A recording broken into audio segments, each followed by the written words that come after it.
বিসমিল্লাহির রহমানির রহিম। পরম করুণাময় অসীম দয়ালু আল্লাহর নামে শুরু করলাম।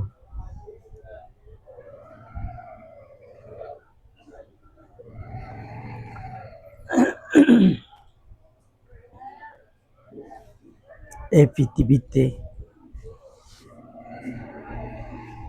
আমি আমার দলকে নিয়ে যা বলি এগুলো বাস্তব কথা বলি, অবাস্তব কথা বলি না।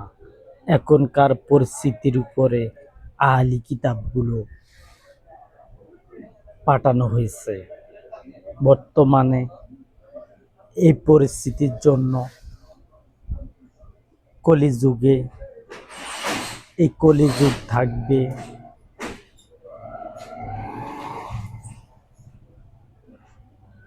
এখন হলো কলিযুগ, যে যুগে মানুষ বুঝবে,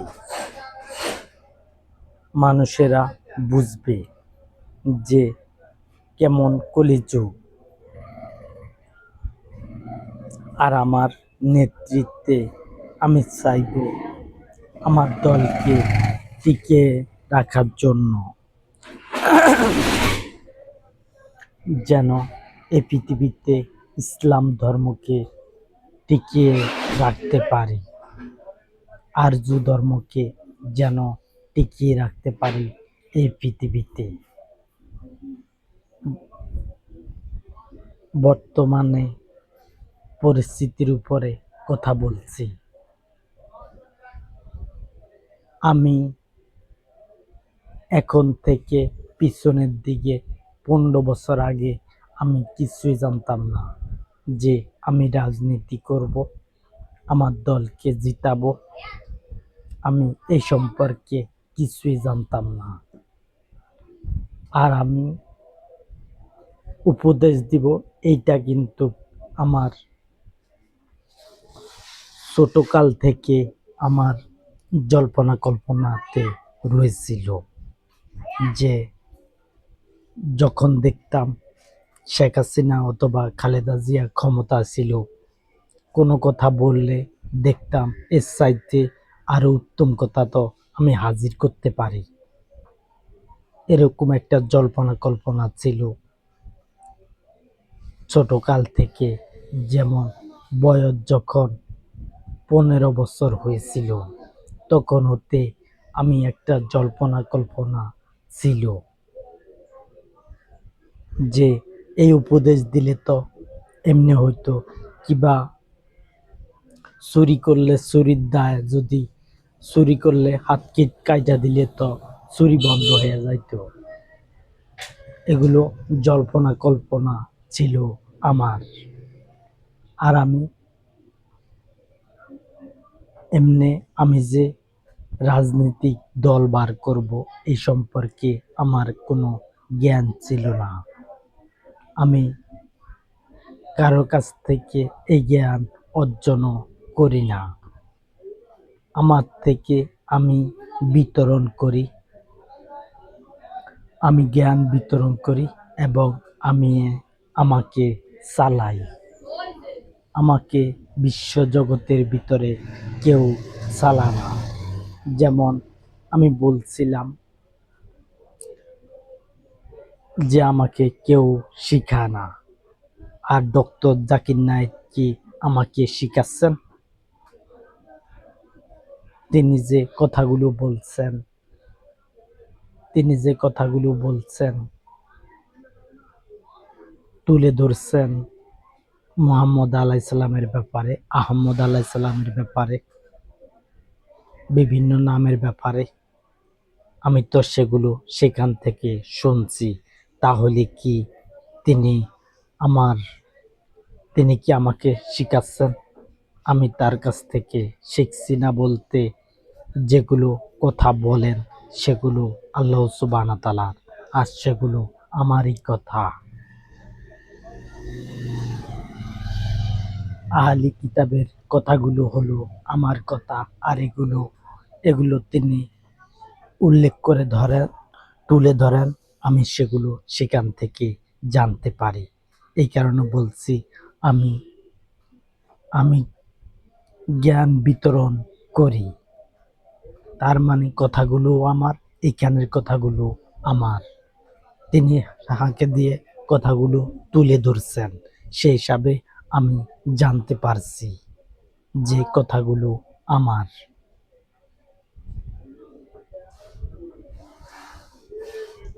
পূর্বে কেউ বলে না যে তার কথাগুলো, আহলি কিতাবের কথাগুলো কেউ বলে না যে এই কথাগুলো আমার, যে এগুলো আল্লাহ সুবহানাহু ওয়া তাআলা ছাড়া কি কেউ বলতে পারেন যে কথাগুলো আমার?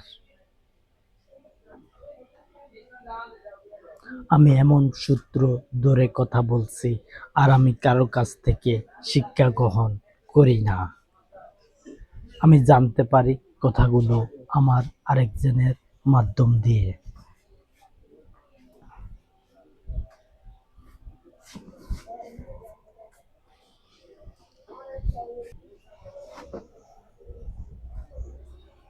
আমি জ্ঞান বিতরণ করি, কিন্তু এই জ্ঞান বিতরণে আমি কারোর কাছ থেকে টাকা খাই না।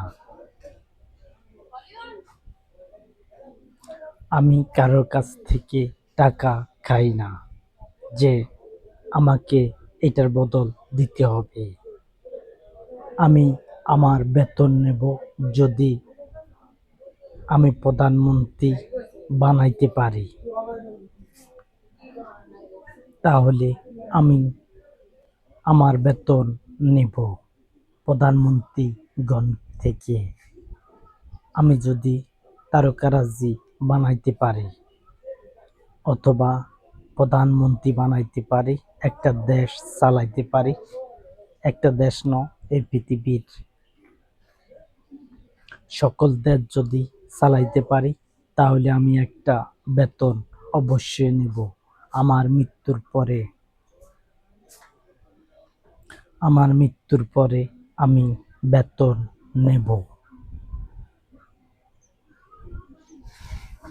এই এই বেতন নেওয়া হবে অনন্তকাল, যা যতদিন আমি এই পৃথিবীতে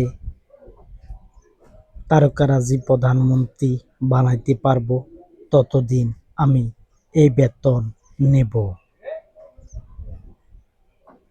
আর যদি না বানাইতে পারি, তাহলে আমি সেটা আর নেব না। আমার নেতৃত্বে যতদিন এই পৃথিবীতে আমার দল থাকবে, ততদিন আমার প্রধানমন্ত্রীগণ থেকে আমি আমার বেতন নেব। তারা, এই কারণে বলছি, আমি অন্য কারোর কাছ থেকে বেতন নেব না। আমি যদি প্রধানমন্ত্রী বানাইতে পারি, তাহলে আমি তাদের কাছ থেকে আমি বেতন নেব। আর আমি সাধারণ মানুষদের কাছ থেকে আমি কোনো বেতন নিচ্ছি না।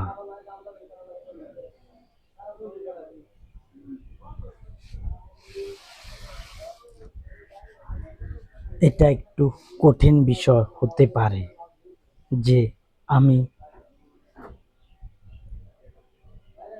আমি যদি প্রধানমন্ত্রী বানাইতে পারি, তাহলে আমি নেব।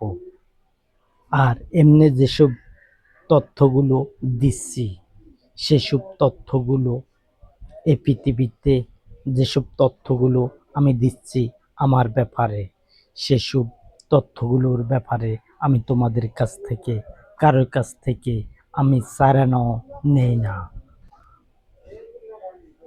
আমি সত্যকে প্রতিষ্ঠিত করতে চাই, আর সত্যকে তোমাদের সামনে তুলে ধরতে চাই। তোমাদের কাছে তুলে ধরতে চাই সত্য কথা কি, যেগুলো আহলি কিতাব রয়েছে সেগুলো আমার, সেগুলো থেকে আমি কথা বলছি, এখান থেকে বলছি, সেখান থেকে বলছি। তাহলে সিস্টেমগুলো মাত্র 7টা আয়াত,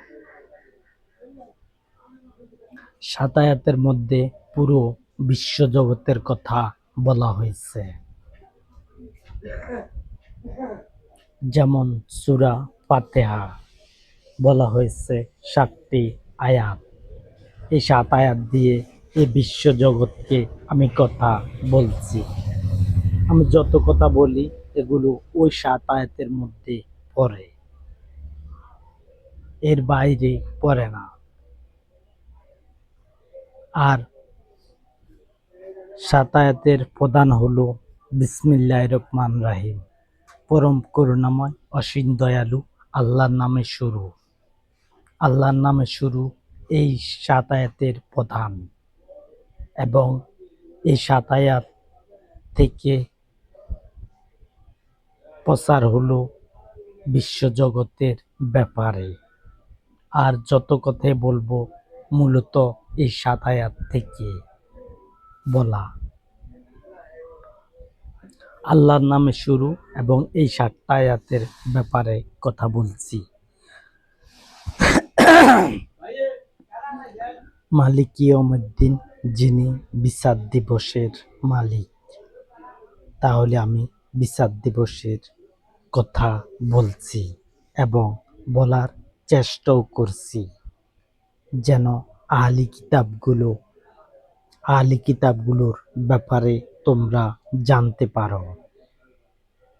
আমি খোলাসা করলাম যে সেগুলো আমার তথ্য।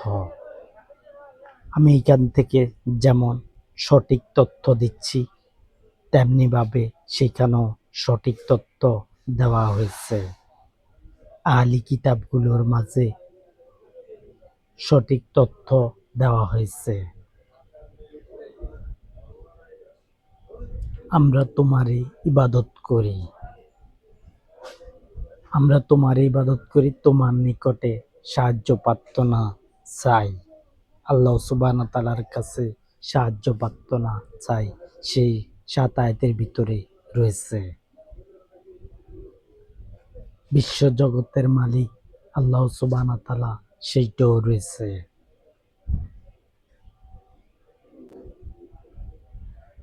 তুমি আমাদেরকে সরল কঠিন পথ দেখাও, সেইটাও রয়েছে।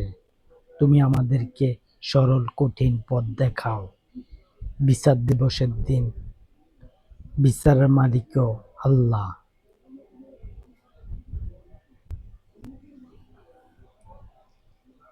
আর পরিচয় দিচ্ছি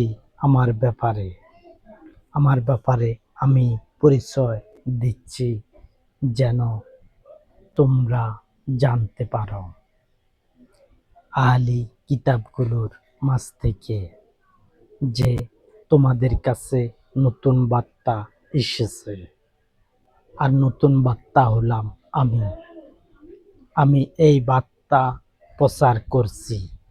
আর ইসলাম ধর্মকে আমি এই পৃথিবীতে প্রতিষ্ঠিত করব। ইসলাম ধর্মকে এই পৃথিবীতে প্রতিষ্ঠিত করব, এটা আল্লাহ সুবহানাহু ওয়া তাআলার আয়াত। প্রতিষ্ঠিত করব। আমি তোমাদের জন্য মনোনীত ধর্ম করেছি ইসলাম। এই পৃথিবীর মানব জাতির জন্য আমি মনোনীত ধর্ম করেছি ইসলাম এবং আরজু ধর্ম। আরজু আর হলো ইসলাম ধর্ম, এই দুটো ধর্ম একই ধর্ম। এটা এর নাম হলো দুটো, কার্যকলাপ একটা। আমি সিস্টেম মোতাবেক কথা বলছি, যেন এই পৃথিবীতে ইসলামকে প্রতিষ্ঠিত করতে পারি আমি ন্যায়ভাবে। অন্যায়ভাবে আমি প্রতিষ্ঠিত করতে চাই না। আমি যে পিছন দিক থেকে তোমাদেরকে ডাকছি, এই কথা মানব জাতি জানতে পারবে।